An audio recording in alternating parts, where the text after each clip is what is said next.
When Jesus taught, giant crowds would come from all over to hear him in person. Yet at the same time, some of the religious leaders hated him and were angry that people were listening to him. One day, Jesus sat in a boat at the edge of a lake and taught the crowd of people on the shore by telling them a parable. A parable is an imaginative story. It's made up, but it helps people understand something true. As the water gently rocked Jesus' boat back and forth, he told a parable about a farmer planting seeds. He does this by scattering them as he walks.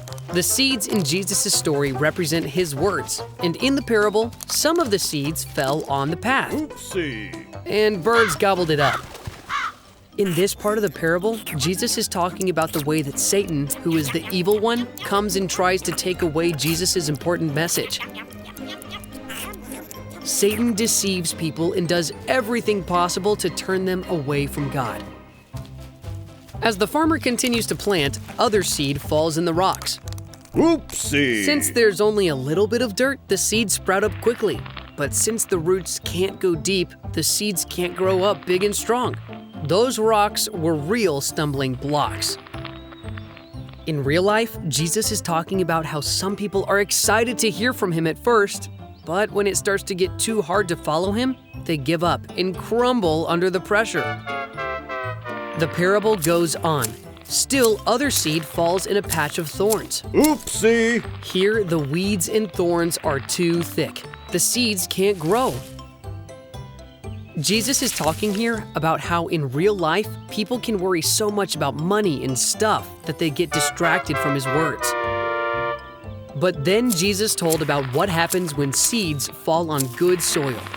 They grow and create even more seeds. And each one of those seeds can create a crop up to 100 times greater. Jesus is talking about the real-life people who hear his word and obey it. When they put what they hear into action, they are like the good soil, and God works through them in awesome ways. But even when we really want to be like good soil, we can still mess up. Even Jesus' disciples, the people he was closest with, messed up.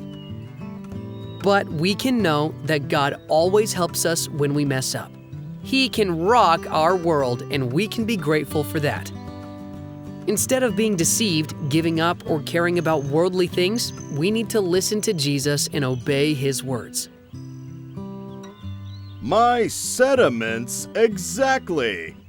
Jesus invites us to be the good soil because Jesus wants us to hear and obey.